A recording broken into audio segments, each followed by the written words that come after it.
Rasulullah, Rasulullah. Jadi alhamdulillah petang ni kita berada dalam satu majlis ilmu. Majlis yang sangat mulia yang mana malaikat Allah pandang kita. Jadi tajuk kita hari ni, ni baru intro lah. Okey, tajuk kita hari ni adalah tentang kepentingan memilih pemimpin. Okey, sekarang musim apa sekarang? Musim PRK kan? Apa PRK tu? Pilihan Raya Kampus. Alhamdulillah. Moga-moga kita tak jadi mahasiswa yang mana duduk bawah kelas. Masuk bawah kelas ni kita tengok je. Tak, kita modern sikit lah. Tak ada kita duduk bawah tempurung yang tak nampak apa-apa. Kita nampak tapi kita langsung tak. Kita sekadar lemah hati. Tapi kita tidak involve. Kita tidak keluar daripada kelas tu. Okey. Tentang kepentingan memilih pemimpin. Bagaimana kita di umat Islam, kita nak tahu kepentingan memilih pemimpin ni, kita boleh tengok daripada sirah Nabawi. Pemimpin ataupun dalam bahasa Arabnya kita panggil qiyadah. Qiyadah itu kepimpinan. Jadi berkenaan tentang kepimpinan ni ia adalah sunnah. Satu sunnah. Jadi mereka yang menjadi pemimpin tu adalah mereka yang meniru Rasulullah. Sebagaimana Rasulullah jadi pemimpin. Okey, kalau kita tengok pada sirah Nabawi, kita revise balik sirah Nabi. Sirah Nabi dulu, bila mana Nabi Muhammad SAW, baginda kesayangan kita semua meninggal dunia, wafat. Para sahabat ni, dia orang ni sayang kat Nabi. Sayang kan? Dia orang sayang sangat-sangat. Dia orang sayang sangat-sangat. Dia orang korbankan seluruh jiwa, nyawa sebab nak cinta kat Rasulullah. Tapi bila Rasulullah wafat, sahabat-sahabat Nabi, Sayyidina Umar, Sayyidina Abu Bakar, Sayyidina Uthman dan sahabat-sahabat lain, dia orang ni tak terus handle untuk jenazah Nabi. Tapi mereka pergi ke satu tempat yang ni Bani Saqifah. Mereka berkumpul. Mereka berkumpul nak pilih pemimpin siapa nak ganti Nabi. Ia bukannya satu tanda yang macam okey seronoknya Nabi dah meninggal, jadi kita nak pilih pemimpin baru. Bukan. Mereka sedih. Tapi ini Allah nak gambarkan dalam sirah Nabi bahawa pilih pemimpin ni satu benda yang sangat-sangat penting. Very crucial. So, kita sekarang berada dalam sunnah Nabi. Kita berada dalam fasa yang mana kita nak pilih pemimpin. SRC kan, dalam kepimpinan SRC. Okey. Kita tengok ayat Allah Subhanahu Wa Taala dalam surah Ibrahim. A'udzubillahi minasyaitonirrajim. Bismillahirrahmanirrahim. Wa barazu lillahi jami'an faqala ad-du'afa'u lil ladzina istakbaru inna kunna lakum tab'a. Allah kata bila mana di padang mahsyar ni mereka ni berkumpul. Mereka berkumpul, lalu orang yang lemah ni yakni masyarakat, maksudnya rakyat, orang yang dipimpin, mereka berkata kepada orang yang kuat, yakni golongan pemerintah. Dia berkata, sesungguhnya kami dahulu adalah pengikut kamu. Kami adalah pengikut kamu, maka dapatkah kamu menghindarkan kami daripada azab Allah walaupun sedikit sahaja? Lalu golongan pemerintah ni jawab apa? Menjawab, qalu law hadana Allahu lahadainakum. Sekiranya Allah memberi petunjuk kepada kami, nescaya kamu pun akan dapat petunjuk. Sawa'un alaina ajazina am sabarna ma lana min mahis. Tapi sekarang kita berada di yaumul hisab, kita menangis air mata darah sekalipun kita tak akan kembali ke dunia. Ini menggambarkan ayat yang mana pentingnya kita memilih pemimpin yang mengamalkan nilai-nilai Islam. Pemimpin yang mana akan membawa kita kepada mardhatillah. Pemimpin yang mana akan membawa kita ke syurga. Kalau kita pilih pemimpin yang yang mana buruk untuk agama kita, kita pun akan dibawa ke tempat yang buruk yakni neraka. Waliya'udzubillah. Okey, daripada ayat ni kita dapat tengok tentang kepentingan kita. Kita nak pilih pemimpin yang macam mana? Pemimpin yang baik kan, of course. Okey, jadi bukti yang kedua hari ni hari apa? Hari ni hari Jumaat. Semua dah baca kahfi? Kahfi yang mana surah Al-Kahfi ni Nabi kata, bukan kita kata, bukan ulama kata, tapi Nabi kata. Nabi kata surah Al-Kahfi ni bila kita baca hari Jumaat, dia akan menyelamatkan kita daripada fitnah Dajjal. Jadi siapa-siapa yang belum baca surah Kahfi, balik nanti boleh baca. Okey, dari surah Al-Kahfi ni ada kisah tentang siapa? Siapa pemuda handsome dalam surah Kahfi yang diceritakan? Iskandar Zulkarnain kan? Iskandar Zulkarnain yang mana dalam tafsir fi zilalil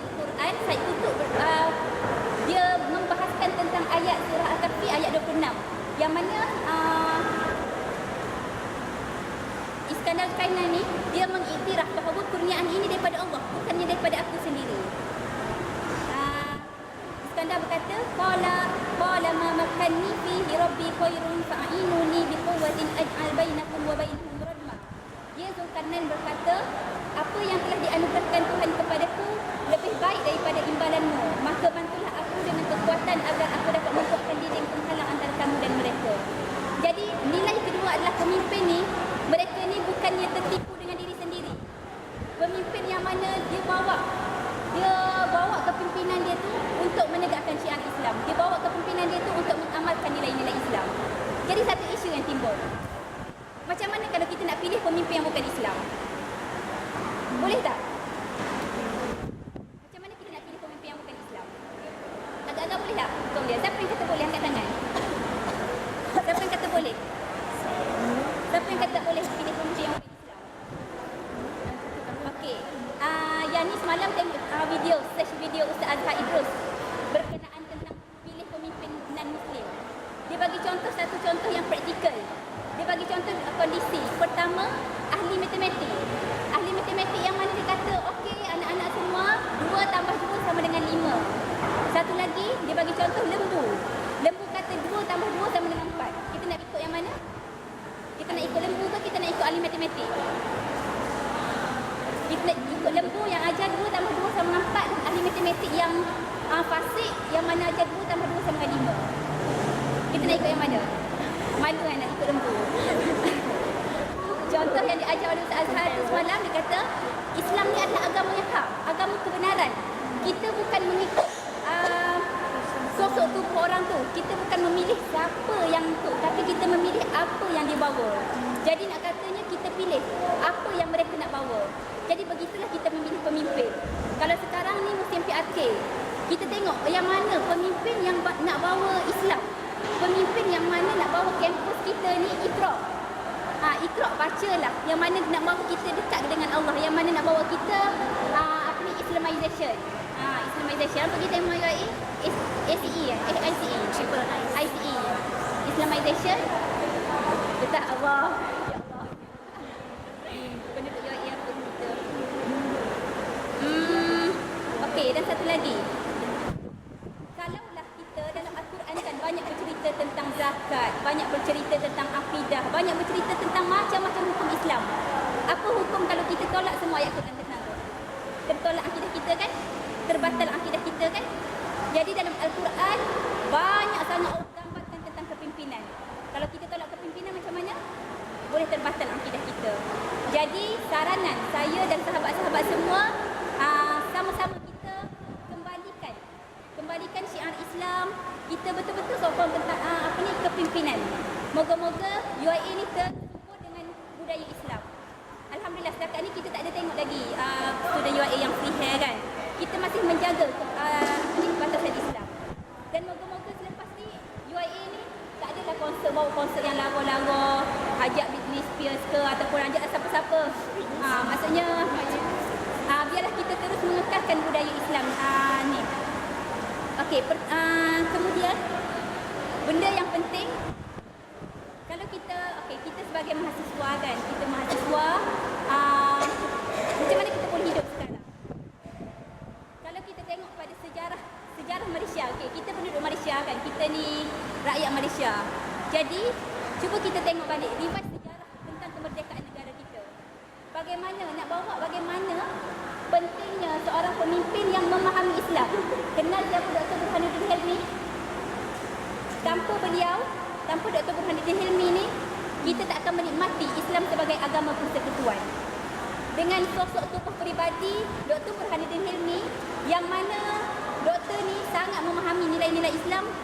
Dia ni semangat memaksa Tunku Abdul Rahman untuk membawa Islam adalah satu gagasan dari dalam Persekutuan Melayu, yang mana waktu tu Tunku Abdul Rahman nak pergi ke mana? London Nak pergi ke London menguruskan tentang kemerdekaan negara. Jadi itulah yang mana kita nikmati sekarang hari ini.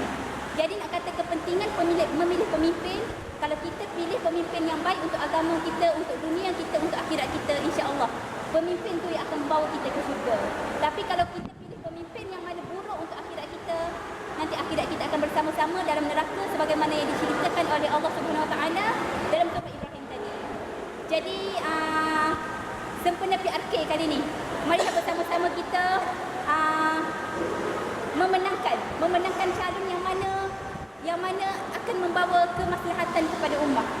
Dan bila mereka menang, jangan pula kita lepas tangan, tapi kita bersama-sama pemimpin. Mereka ni, pemimpin ni bagaikan berada antara syurga dan neraka. Kalau mereka amanah, syurga lah tempatnya. Kalau mereka tidak amanah, neraka lah tempatnya. Na'udzubillah min zalik. Jadi kita sebagai rakyat kaum Marhen, sama-samalah kita membantu. Moga-moga kita ni dapat kutip sikit pahala daripada mereka yang mana mereka ni membuat amal bakti. Kita ni bukan, kita sekarang kita bukan nak jadi pelajar cemerlang saja, tapi aim kita adalah kita nak menjadi manusia yang cemerlang. Kalau kita nak, kita aim kita akademik. Okey, balik aku nak study. Kisahlah PRK macam mana pun aku nak study. Esok kuis. Kita terlalu beriman dengan kuis. Kalaulah farmasi setiap minggu kuis. Kalau medik setiap hari akan jumpa doktor yang mana point. Kalau salah terus kena macam kena fire daripada kawan. Kalau kita fikir tentang malu, kita fikir benda-benda yang macam tu, kita tak akan ke mana. Hidup kita hanya study 24 jam. Kita hanya akan jadi pelajar cemerlang, tapi kita akan jadi manusia cemerlang. Bila kita keluar grad nanti tak ada dah status pelajar, tapi status kita adalah manusia yang mana boleh involve dengan masyarakat. Masa itulah kita akan tengok kita ni macam mana. Tengok masyarakat ni takut-takut je. Tapi kalau kita dah involve dengan masyarakat kat sini, insya-Allah kita tak akan ada masalah. Benda tu. Dan satu lagi daripada Ibnu Athaillah ada kata, Ibnu Athaillah Al-Sakandari, Syekh Ibnu Athaillah ni dia kata hakikat umur tu bukannya dikira berdasarkan fizikal. Contoh kita hari ni, ada yang umur 23 tahun, ada yang umur 22 tahun, ada yang umur 20 tahun. Kita bukan yang fizikal. Okay, happy birthday to you yang mana umur 20 tahun. Tapi di sisi Allah, mungkin kita hanya umur 5 tahun, mungkin kita hanya 3 tahun. Sebabnya hakikat umur yang Allah kira tu berdasarkan ihsan kita. Ihsan tu apa? Ihsan tu berbuat baik pada manusia. Beruntunglah pemimpin, beruntunglah mereka yang bergelar pimpinan. Mereka sangat menghargai umur mereka. Malam-malam mereka akan meeting berfikir macam mana nak bagi kafe ni semua penuh, nak bagi nasi arak letak RM5, nak bagi air letak RM1, tak naik RM1.5. Mereka berfikir macam mana nak bagi laundry ni selalu berfungsi. Mereka berfikir tentang kemaslahatan. Sedangkan kita komplain dan sampai ke SRC turun kita tetap dengan komplain. Umur kita dihabiskan dengan komplain, tapi umur mereka berfikir tentang kemaslahatan. Umur kita tidak dikira di sisi Allah, tapi umur mereka dikira di sisi Allah. Jadi akhirul kalam, sama-samalah kita menjunjung. Jangan anggap benda ni perkara mudah, tapi ialah satu sunnah. Yang mana kita berada dalam jalan ni, kita berada dalam satu sunnah. Yang mana insya-Allah imbalannya adalah pahala.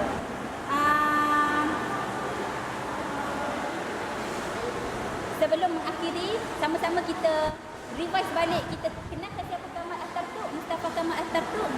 Bagaimana bila Mustafa Kamal Atatürk menjadi pemerintah Turki diubah menjadi sekular.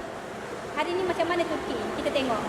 Jadi nak kata betapa pentingnya pemimpin. Jadi sama-samalah kita mencorakkan supaya khilafah Islamiyah kembali di bumi UAE, kembali di bumi Malaysia dan kembali di seluruh dunia ni lah.